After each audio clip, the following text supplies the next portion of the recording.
السلام عليكم ورحمة الله وبركاته. أعوذ بالله من الشيطان الرجيم. بسم الله الرحمن الرحيم.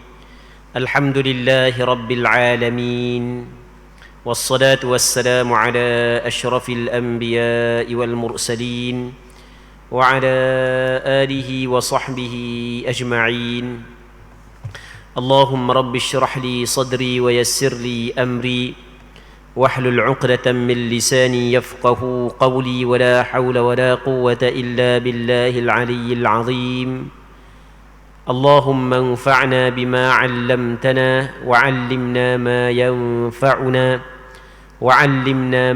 ينفعنا وعلمنا ما جهلنا وذكرنا ما نسينا. اللهم يسر ولا تعسر، رب تمم بالخير. اللهم افتح علينا فتوح العارفين، وفقنا توفيق الصالحين. اللهم لا سهل إلا ما جعلته سهلا، وأنت تجعل الحزن إذا شئت سهلا. اللهم اجعلنا من السعداء المقبولين، ولا تجعلنا من الأشقياء المردودين. اللهم صل وسلم وبارك على سيدنا محمد وعلى آله وصحبه أجمعين والحمد لله رب العالمين. InsyaAllah kita sambung semula pengajian kitab Bulughul Maram yang dikarang oleh Al-Imam Al-Hafidh Ibn Hajar Al-Asqalani rahimahullahu subhanahu wa ta'ala, wa nafa'ana Allahu bi'ulumihi fid daraini amin. Iaitu sebuah kitab yang membincangkan tentang hadis-hadis yang berkait dengan hukum hakam. Kita masih lagi dalam perbincangan berkenaan dengan kitabun nikah. Hadis yang ke-1023 daripada kitab Bulughul Maram, katanya wa an Uthman radhiyallahu anhu qala قال رسول الله صلى الله عليه وسلم لا ينكح المحرم ولا ينكح. رواه مسلم. وفي رواية له ولا يخطب. وزاد ابن حبان ولا يخطب عليه. Maksudnya daripada Sayyidina Uthman bin Affan radhiyallahu anhu telah menceritakan bahawa Rasulullah sallallahu alaihi wasallam pernah bersabda, orang yang sedang melakukan ihram tidak boleh menikah dan tidak pula menikahkan.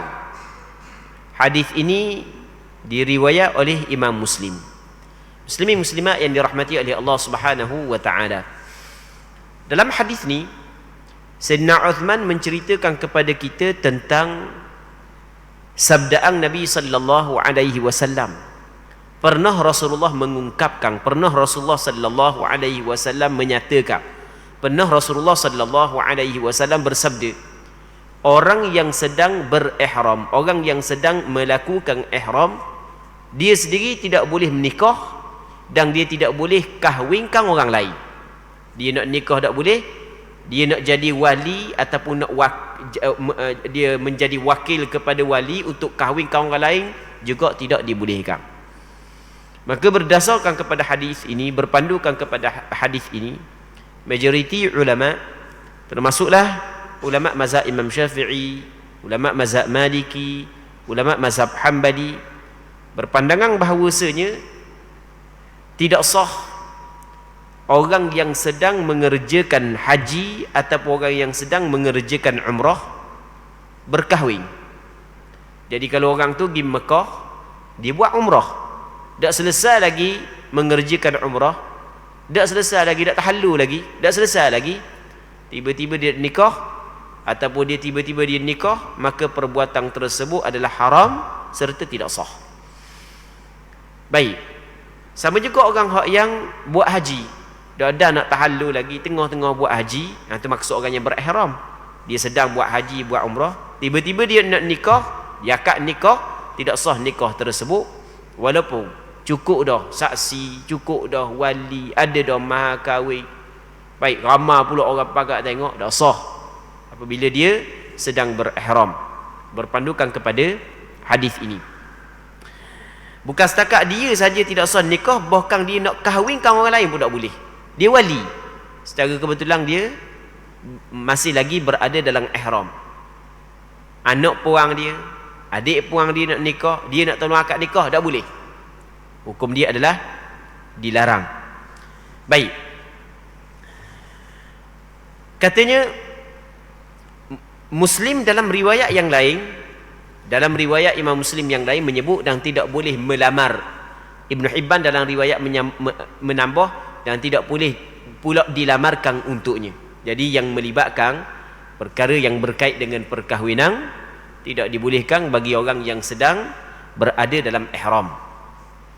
Seterusnya, wa an Ibn Abbas radhiyallahu anhuma qala تزوج النبي صلى الله عليه وسلم ميمونة وهو محرم. Maksudnya daripada Abdullah bin Abbas radhiyallahu taala anhuma telah menceritakan bahawa Nabi sallallahu alaihi wasallam menikahi Maimunah sewaktu baginda dalam ihramnya. Jadi ketika Rasul berkahwin dengan Maimunah, ketika itu Rasul sedang berihram. Hadis ini muttafaqun alaih, dikeluarkan oleh Imam Bukhari dan Muslim. Kalau tengok kepada sanad hadis ini adalah hadis yang sahih kerana dikeluarkan oleh Imam Bukhari dan Imam Muslim dalam kitab sahih bagi keduanya. Baik. Jadi hadis yang sebelum diriwayat oleh Imam Muslim, Nabi sallallahu alaihi wasallam melarang orang yang sedang berihram berkahwin dan mengahwinkan orang lain.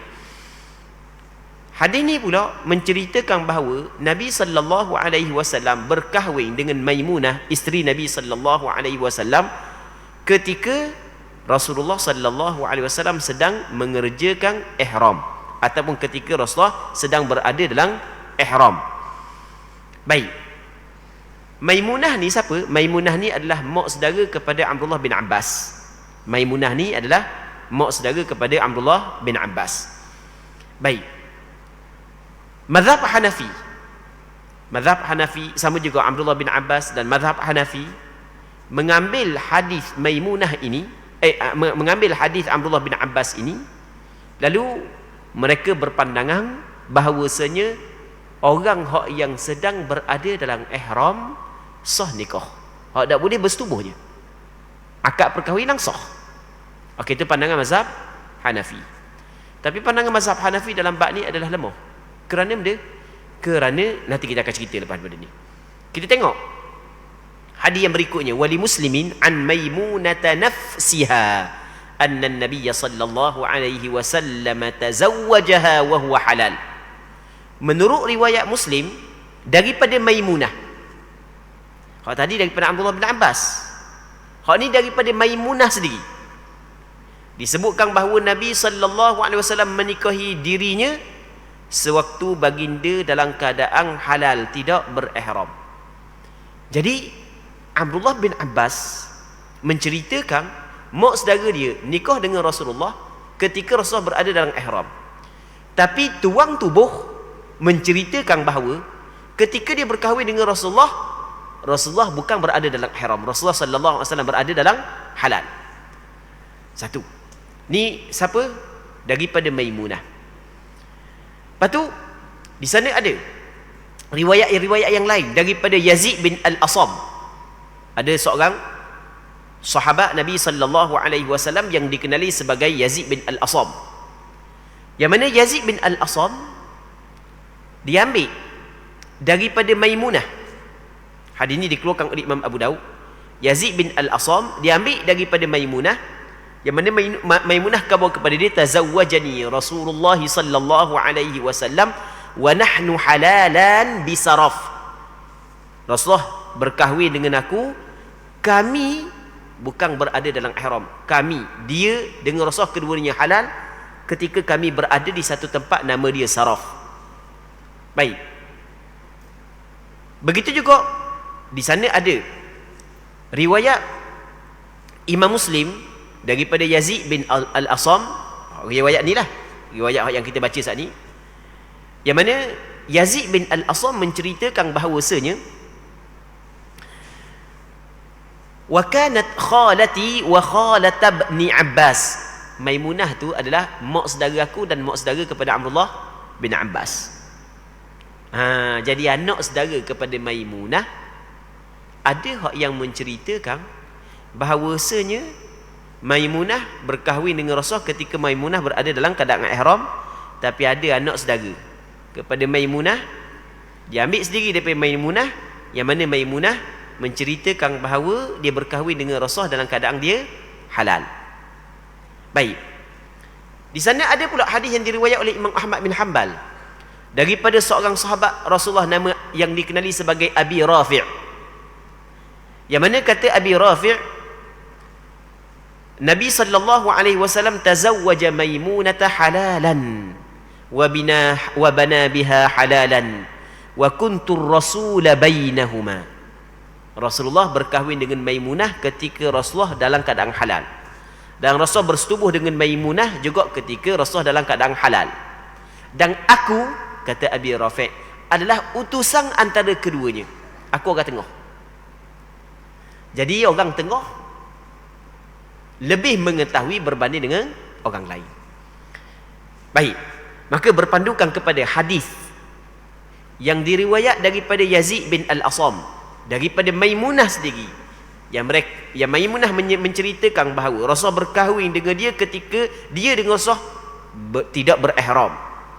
Begitu juga orang yang menjadi utusan di antara Rasulullah dengan Maimunah yang dikenali sebagai Abi Rafi' menceritakan bahawa Rasulullah berkahwin dengan Maimunah dalam keadaan halal, bukan dalam keadaan ihram.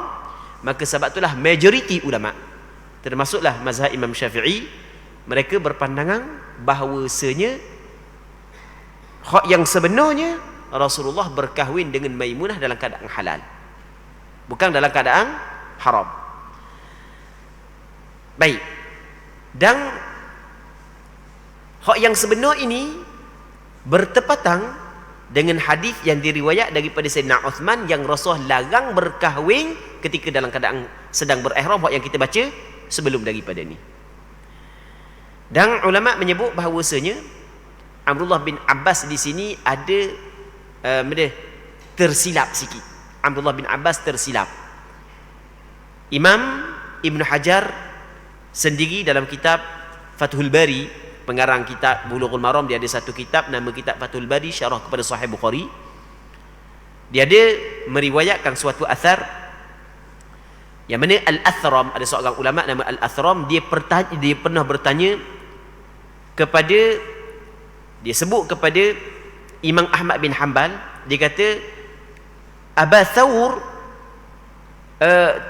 bertanya, bagaimanakah kita nak selesaikan hadis hak yang dijelaskan oleh Abdullah bin Abbas, sedangkan hadis ini adalah hadis yang diriwayat melalui jalur sanad yang sahih.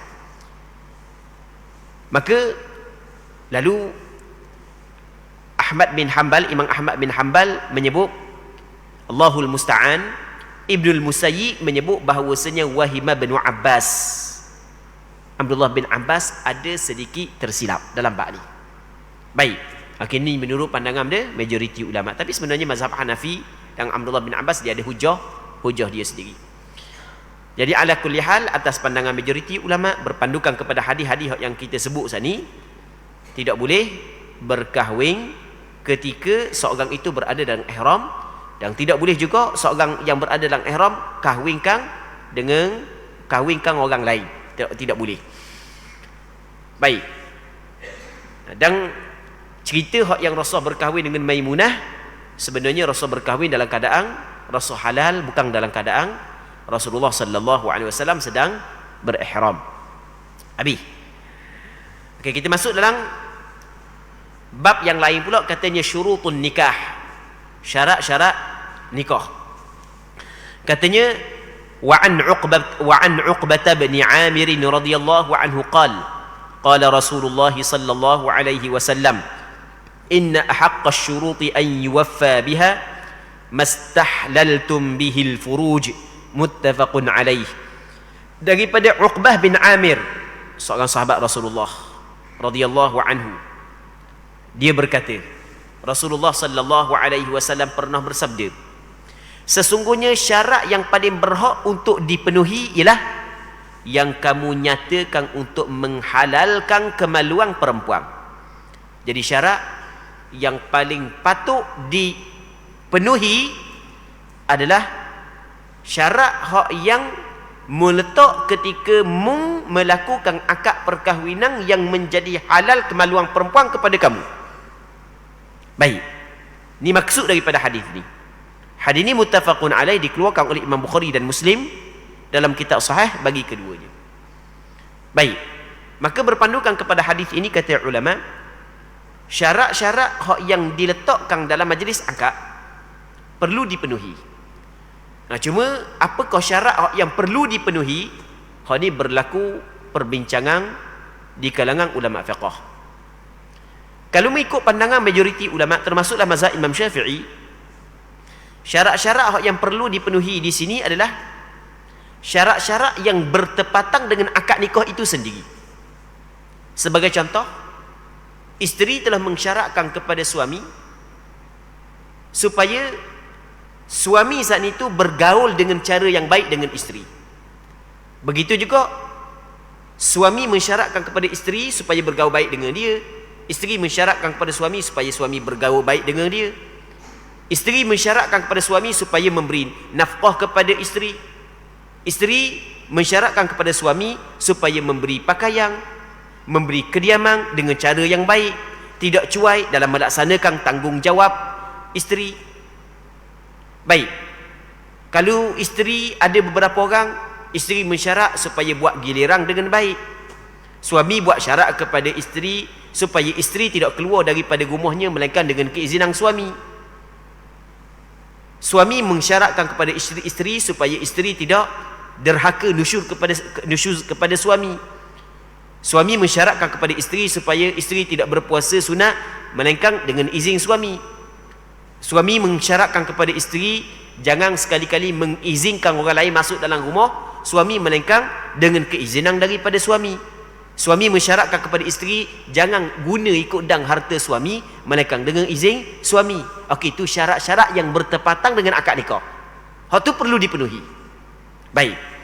Adapun syarat-syarat yang lain, sudah pastinya syarat hak yang bertentangan dengan agama, syarat-syarat hak yang syarat-syarat menghalalkan perkara yang haram ataupun mengharamkan perkara yang halal, hak tu jelas. Hak tu tidak boleh diikut sama sekali.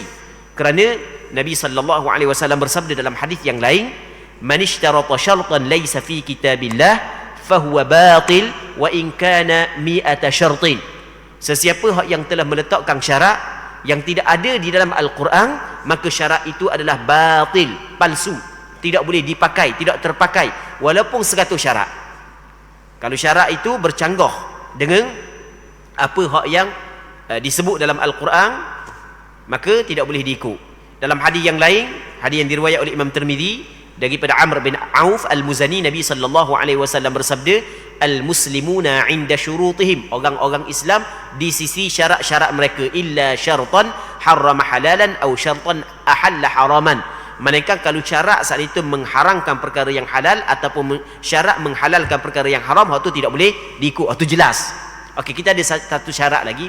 Syarat ni bukanlah bertepatan dengan akad perkahwinan, tapi dalam masa yang sama dia tidak menghalalkan perkara yang haram dan tidak mengharamkan perkara yang halal. Adakah perlu diikut ataupun tidak? Maka di sini berlaku khilaf di kalangan ulama fiqh. Kalau mazhab Imam Syafi'i tidak wajib diikut. Tidak wajib diikut kalau syarat hak yang seperti itu. Baik. Namun ada sebahagian daripada ulama mengatakan perlu diikut. Sebagai contoh, isteri telah mensyaratkan kepada suami tidak berkahwin lain. Isteri kata syaratnya awak dah nikah seorang lagi. Adakah perlu diikut syarat tersebut ataupun tidak? Majoriti ulama kata tidak wajib mengikut syarat tersebut. Tapi kalau mazhab Hambali mengatakan wajib mengikut syarat tersebut. Andai kata suami tidak mengikut syarat tersebut, maka isteri berhak menuntut fasakh akad perkahwinan yang telah isteri meletakkan syarat agar suami tidak berkahwin lain. Baik. Seterusnya katanya, wa an Salamah bin al-Akwa' radhiyallahu anhu qala, rakhasa Rasulullah sallallahu alaihi wasallam 'ama awtasin fil mut'ah 3 ayyam thumma naha 'anha. Katanya rawahu Muslim, Salamah bin Al-Aqwa radhiyallahu taala anhu telah menceritakan bahawa Rasulullah sallallahu alaihi wasallam membenarkan nikah mut'ah hanya selama 3 hari dalam peristiwa peperangan Autas. Kemudian Rasulullah sallallahu alaihi wasallam melarangnya. Hadis muttafaqun alaih. Di sana ada perkahwinan yang dikenali sebagai nikah mut'ah. Apa maksud nikah mut'ah? Nikah mut'ah ini adalah nikah hanya dalam satu tempoh masa sahaja. Nikah dengan meletakkan tempoh masa. Itu maksud nikah mut'ah. Itu secara mudah dah. Nikah mut'ah. Contoh lagu mana? Contoh nikah mut'ah. Kata lelaki kepada seorang perempuan, aku beri kepadamu 10,000. Sebagai contoh, aku beri kepadamu 10,000 untuk aku mengambil keseronokan daripadamu sehari semalam, ataupun sebulan, ataupun setahun, ataupun satu musim. Baik, maka perempuan menerima. Maka itu yang dinamakan sebagai nikah mut'ah. Nikah mut'ah di antara perkahwinan yang dilakukan oleh masyarakat Arab pada ketika itu. Masyarakat Arab melakukan perkahwinan yang dinamakan sebagai nikah mut'ah. Apabila datang Islam, maka hukum bukan kerak putus gitu, bukan. Sikit-sikit. Macam pernah kita cerita tentang arak sebelum daripada ni. Yang mana arak ni di antara minuman yang diminum oleh masyarakat Arab, melainkan orang-orang yang jiwa dia yang mulia saja yang tidak minum. Antaranya adalah Rasulullah tidak pernah menyentuh arak. Walaupun masyarakat Arab biasa minum arak. Begitu juga Abu Bakar tidak pernah menyentuh arak. Baik. Jadi muslimin muslimat yang dirahmati oleh Allah Subhanahu wa taala, lepas daripada itu Allah Subhanahu wa taala menurunkan ayat dalam Al-Quranul Karim menceritakan bahawa arak ni ada keburukannya, tapi dalam masa yang sama ada kebaikannya. Maka masa itu belum lagi mengharamkan secara mutlak arak. Cuma nak buat arak ni ada kebaikan, ada manfaat dan ada keburukan. Maka sebahagian daripada sahabat kata, oh ada manfaat tapi ada keburukan. Kalau ada keburukan, buat benda aku buat. Maka ada sebahagian sahabat dah buat dah, tinggal dah arak. Lepas tu ada pula sebahagian daripada sahabat teka sembahyang dalam keadaan mabuk. Dia baca ayat ikut dang kali ayat. Maka Allah Ta'ala turun larangan mabuk ketika nak sembahyang. Ya ayyuhalladzina amanu la taqrabus salata wa antum sukara. Wahai orang beriman, jangan menghampiri sembahyang ketika mu mabuk. Jadi haram orang yang mabuk menghampiri sembahyang. Okey, minum arak tak boleh dalam waktu nak sembahyang. Jadi kalau tengah malam lepas daripada sembahyang Isyak, okey, itu tidak menjadi masalah sebab tempoh lama daripada satu sembahyang kepada satu sembahyang yang berikutnya. 2. Yang ketiganya, muslimin muslimat yang dirahmati oleh Allah Subhanahu wa taala, Allah Subhanahu wa taala melarang secara mutlak, innamal khamru wal maisir wal ansab wal azlam rijsum min amali syaitan. Sampai ke sahabat-sahabat hak yang ada buat arak tak payang besar-besar tu, Rasul suruh curah belaka. Sampai ke basah jalan-jalan di Madinah. Baik. Begitu juga perkahwinan nikah mut'ah. Nikah mut'ah di antara nikah yang pernah dilakukan oleh orang Arab. Jadi pada awal Islam, benda tu masih lagi diharuskan kepada para sahabat untuk melakukan nikah mut'ah. Kemudian nikah mut'ah ini diharamkan pada tahun peperangan Khaybar. Pada tahun peperangan Khaybar, pada tahun yang ke-7 Hijrah, diharamkan nikah mut'ah. Lepas daripada itu diharamkan nikah mut'ah sehingga tahun Fathu Makkah, penaklukan kota Mekah. Dalam peperangan yang dikenali sebagai peperangan Autas, yang mana peperangan yang berdekatan dengan ataupun peperangan Hunain, yang mana dalam peperangan tersebut Rasulullah memberi izin para sahabat untuk melakukan muta'ah, tapi sekejap aja dalam tempoh 3 hari. Dan ada riwayat sebagian daripada sahabat kata, aku dak adang nikah sekejap aja, dak adang nak selesai waktu, tiba-tiba diharamkan. Lepas daripada tu Rasulullah sallallahu alaihi wasallam mengharamkan selama-lamanya. Dan sekarang ni nikah muta'ah adalah dilarang. Sekarang ni tak boleh dah. Baik, cuma puak-puak Syiah tu masih lagi mengamalkan nikah muta'ah, itu tak betul lah. Baik, sebab Rasulullah sallallahu alaihi wasallam melarang daripada nikah muta'ah. Baik. Katanya wa anhu anna an-nabiy sallallahu alaihi wasallam naha an mut'atin nisa'i wa an aklil humuril ahliyati yawm Khaybar. Akhrajahu as-sab'atu illa Aba Dawud. Dan daripada Sayyidina Ali telah menceritakan hadis berikut bahawa Nabi sallallahu alaihi wasallam dalam peperangan Khaybar, pada hari peperangan Khaybar pada tahun yang ke-7 daripada hijrah, melarang nikah muta'ah. Nikah muta'ah kita cerita dah tadi.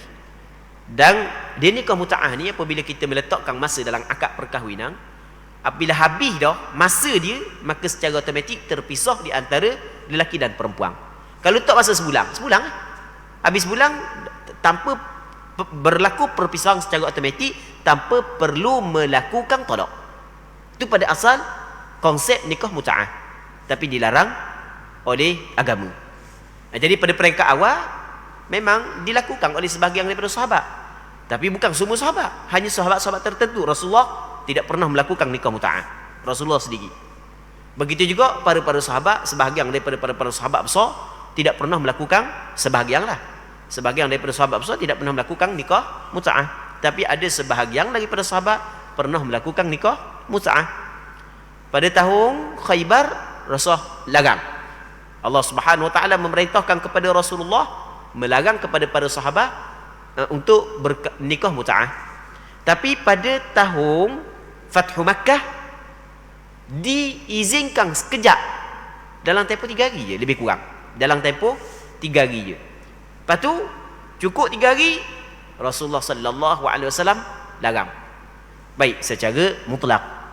Sehingga Kang Imam Syafi'i rahimahullahu subhanahu wa ta'ala menyebut dalam perkataan beliau, la a'lamu syai'an hurrim thumma ubiha thumma hurrim illa al-muta'ah. Aku tidak mengetahui sesuatu benda, suatu hukum yang diharamkan, kemudian diharuskan, kemudian diharamkan, mereka nikah muta'ah aja. Diharamkan sekali, diharuskan sekejap, lepas tu diharamkan pula, mereka nikah muta'ah sahaja. Baik. Nabi sallallahu alaihi wasallam buat lagu tu kerana wahyu daripada Allah Subhanahu wa taala. Sebagaimana Allah Subhanahu wa taala berfirman dalam Al-Qur'anul Karim, "Wa ma yantiqu 'anil hawa in huwa illa wahyun yuha." Rasulullah sallallahu alaihi wasallam tidak bertutur daripada hawa nafsu, melainkan apa yang dituturkan oleh Nabi sallallahu alaihi wasallam, wahyu yang diwahyukan kepada baginda Nabi sallallahu alaihi wasallam. Begitu juga dalam peperangan Khaybar, Rasulullah melarang memakan daging keldai peliharaan, keldai kapung. Dia keldai ada dua lah, keldai utang tu kita kata kuda belang. Keldai kapung pada asalnya makan daging keldai kampung, keldai yang orang pelera tu dibolehkan, tapi pada tahun Khaybar diharamkan makan keldai. Baik. Wa an Rabi' ibni Sabrata an abihi sallallahu alaihi an abihi anna Rasulullah sallallahu alaihi wasallam qala inni kuntu adhintu lakum fil istimta'i minan nisa wa inna Allah qad harrama dhalika ila yaumil qiyamah faman kana 'indahu minhunna shay' fal yukhilla sabilaha wa la ta'khudhu ma ataitumuhu syai'a. Baik, maksud dia akhrajahu Muslim wa Abu Dawud wa Nasa'i wa Ibnu Majah wa Ahmad wa Ibnu Hibban. Maksudnya daripada Rabi' bin Sabrah radhiyallahu taala daripada ayahnya bahawasanya Nabi sallallahu alaihi wasallam pernah bersabda, sesungguhnya aku telah mengizinkan bagi kamu melakukan nikah mut'ah dengan perempuan, dan sesungguhnya sekarang Allah Subhanahu wa taala mengharamkannya sehingga hari kiamat. Maka Kata Nabi sallallahu alaihi wasallam, oleh kerana itu barang siapa di antara kamu masih mempunyai seseorang di antara mereka, hendaklah dia melepaskannya dan jangan mengambil kembali apa yang telah kamu berikan kepada mereka barang sedikit pun. Jadi sesiapa hak yang masih lagi ada tempoh perkahwinan mut'ah dengan seorang perempuan, kena lepaskan perempuan tersebut. Sebab tak boleh dah. Dan kalau dia telah bagi harta kepada perempuan tersebut sebagai mahar kahwin dalam perkahwinan nikah mut'ah itu, jangan diambil walaupun sedikit. Itu Nabi sallallahu alaihi wasallam sebut. Hadis ini dikeluarkan oleh Imam Muslim, Imam Abu Dawud, Imam An-Nasai, Imam Ibnu Majah, Imam Ahmad dan Imam Ibn Hibban. Sebab itulah ulama Ahlus Sunnah wal Jamaah sepakat mengatakan haram nikah mut'ah. Muslimin muslimat yang dirahmati oleh Allah Subhanahu wa taala. Seterusnya adalah nikahul muhallil, pernikahan muhallil. Maksud dari nikah muhallil nanti kita akan cerita lepas ni. Kita baca hadis dulu.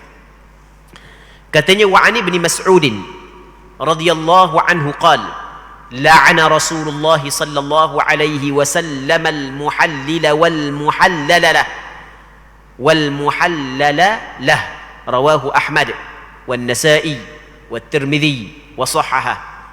Daripada Abdullah bin Mas'ud, seorang sahabat Rasulullah radhiyallahu anhu, telah menceritakan bahawa Rasulullah sallallahu alaihi wasallam telah melaknat.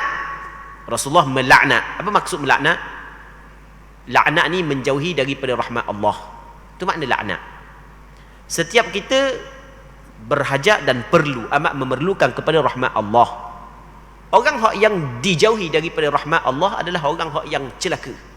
Tapi kecelakaan itu tidak dapat dilihat dengan mata kasar. Sebab itulah sebahagian daripada orang yang melakukan perkara yang dilaknat oleh Allah dirasa biasa. Berbeza dengan orang yang mempunyai mata hati. Orang yang mempunyai mata hati ketika sebut laknat, memang mereka cukup takut. Kerana benda ini adalah bukan benda yang biasa, bukan benda yang mencelakakan dia, benda yang membinasakan dia. Rasulullah melaknat. Melaknat kepada siapa? Melaknat kepada lelaki yang mahu menjadi penghapus talak dan juga lelaki yang menyuruhnya. Dia terjemah gitu. Dia muhallil begini, muhallil. Muhallil ni adalah orang hak yang kalau kita cakap dia Cina buta. Istilah ni istilah Cina buta. Okey, kita nak faham bab ni, kita kena cerita bab lain dulu. Muslimin muslimat yang dirahmati oleh Allah Subhanahu wa taala. Perempuan hak yang bukan mahram kepada lelaki adalah dihalalkan kepada lelaki melalui perkahwinan ataupun melalui pemilikan hamba. Perempuan yang bukan mahram dihalalkan kepada lelaki, tapi dengan syarat dia, bukan isteri orang, ada syarat-syarat dia. Perempuan hak yang bukan mahram kepada lelaki dihalalkan kepada lelaki untuk bersetubuh dengan dia, dengan perempuan tersebut melalui akad perkahwinan dan melalui pemilikan hamba. Sekarang ni pemilikan hamba tak ada. Hak yang ada adalah akad perkahwinan. Akad perkahwinan ini mesti kena ada ijab qabul. Ijab ni lafaz yang keluar daripada mulut wali perempuan untuk mengkahwinkan lelaki dengan anak perempuan dia ataupun adik perempuan dia. Manakala qabul adalah lafaz yang keluar daripada mulut lelaki untuk menerima perkahwinan tersebut dengan ada saksi melalui wali, ada mahar kahwin dia, sebagaimana hak yang kita cerita dah telah lepas. Apabila berlaku akad perkahwinan yang sah, maka lelaki halal kepada perempuan, perempuan halal kepada lelaki. Tapi kalau tidak ada akad perkahwinan, maka haram lelaki kepada perempuan, perempuan juga haram kepada lelaki. Sengaja melakukan persetubuhan di antara lelaki dan perempuan tanpa ada ikatan perkahwinan yang sah dikirakan zina. Zina termasuk dalam dosa besar. Termasuk dalam dosa besar. Hukuman kepada orang yang berzina, kalau dia belum berkahwin, maka perlu kena rotang sebanyak 100 rotang. Sebagaimana Allah Subhanahu wa taala sebut dalam Al-Quranul Karim, az-zaniyatu waz-zani fajlidu kulla wahidin minhuma mi'ata jaldah. Penzina perempuan, penzina lelaki, maka hendaklah pukul sebanyak 100 rotang. 100 rotang ni bukanlah siapa ke teruk sangat sikit je 100 batang ni bukanlah siapa ke macam ke orang hak yang kena sebab dalam penjara, siapa ke belah macam ikan kena gigi, hak tu memang jelaslah zalim hak lagu tu. Baik, hak tu bercanggah dengan syariat. Muslimin muslimat yang dirahmati oleh Allah Subhanahu wa taala. Hak tu jelas disebut dalam Al-Quran. Manakala hak yang pernah berkahwin dah, hak tu kena rejam sampai mati kalau sekiranya sabit kesalahan. Baik. Jadi agama telah meletakkan garis panduan yang perlu diikuti agar perempuan menjadi halal kepada lelaki dan lelaki menjadi halal kepada perempuan. Ketika telah sah akad perkahwinan, maka syarak memberi kepada suami, kena faham molek, beri kepada suami bukan beri kepada isteri. 3 talak. Apabila kita kahwinkan anak kita kepada seorang lelaki, kita telah memberi 3 talak kepada lelaki tersebut terhadap anak kita.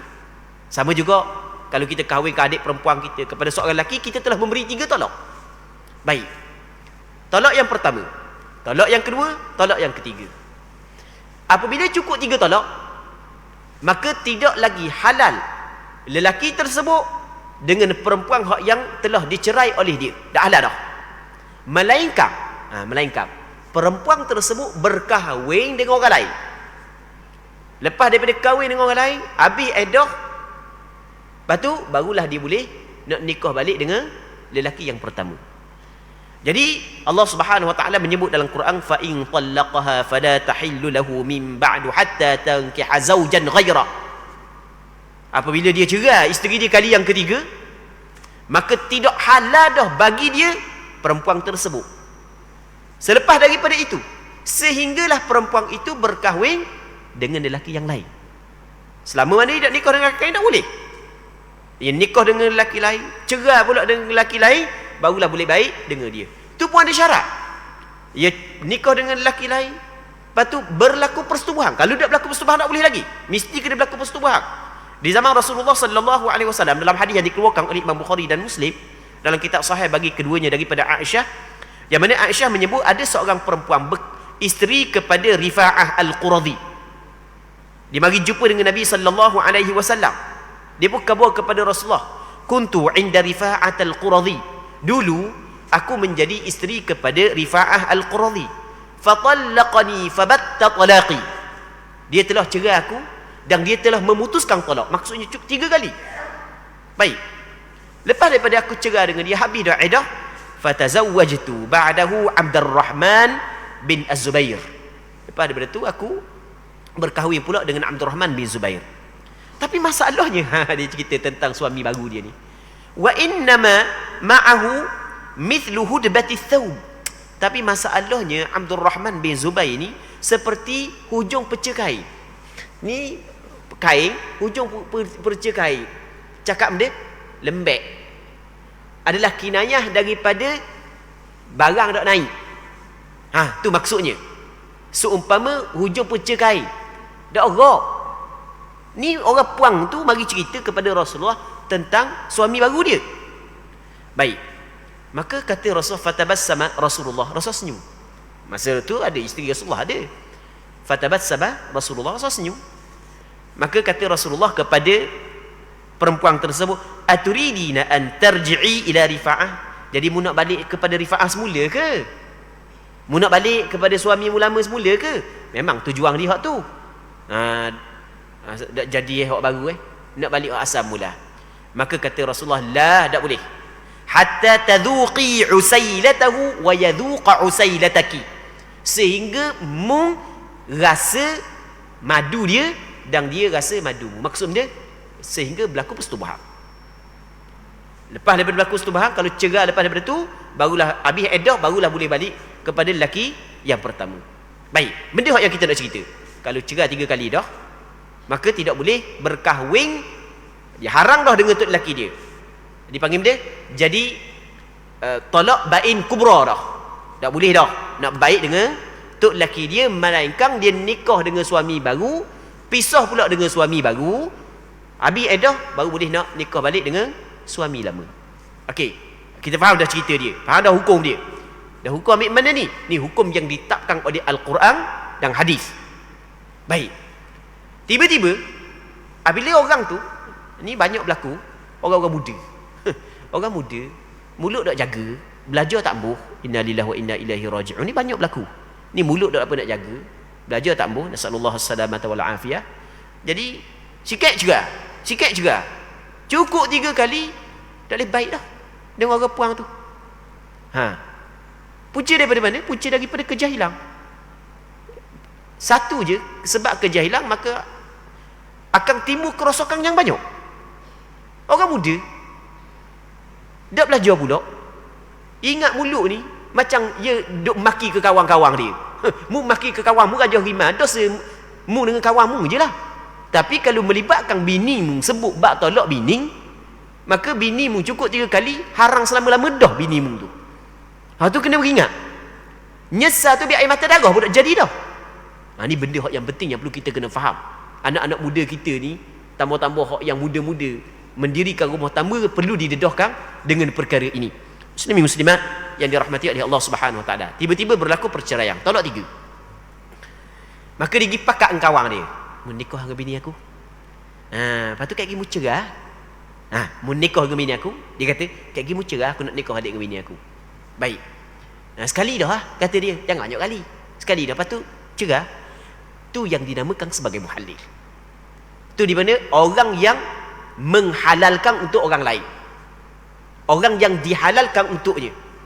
Bekas tu lelaki dia dengan orang lelaki yang dia suruh nikah dengan bini dia, kedua-dua itu dilaknat oleh Nabi sallallahu alaihi wasallam. Tu maksud Rasulullah melaknat orang yang menghalalkan untuk orang lain dan orang yang dihalalkan. Jadi kalau dia nikah tak ada masalah dah. Dia kata gini bini hamba tu hamba cerah 3 dah. Siang ke bini hamba mu dia mengambil pergi masuk mitok dia mau tolong nikah. Tu tak ada masalah. Dia cadang. Bekas bini hamba ni menikah dia siang budak nak nikah dah dengan dia. Kawan tu nikah dengan bini dia. Biasa nikah biasa. Tiba-tiba sampai masa dak boleh nak masuk pula. Cerah. Habis tempoh edah, maka boleh bekas bini dia saat itu kembali semula kepada suami yang pertama. Baik. Jadi untuk malam ni kita berhenti sini dulu. Kita mengharapkan apa yang kita bincang ada manfaatnya dan ada keberkatannya. Semoga Allah Subhanahu wa taala memberkati majlis ilmu yang kita adakan pada malam yang mulia ini. Wallahu Subhanahu wa taala a'la wa a'lam. Allahumma haqqiqna bittiba'i nabiyyika Muhammadin sallallahu alaihi wasallam zahiran wa batina. Allahumma inna nas'aluka al-ikhlasa fil qawl wal 'amal. Sallallahu ala sayyidina Muhammad wa ala alihi wa sahbihi ajma'in. Walhamdulillahi rabbil alamin.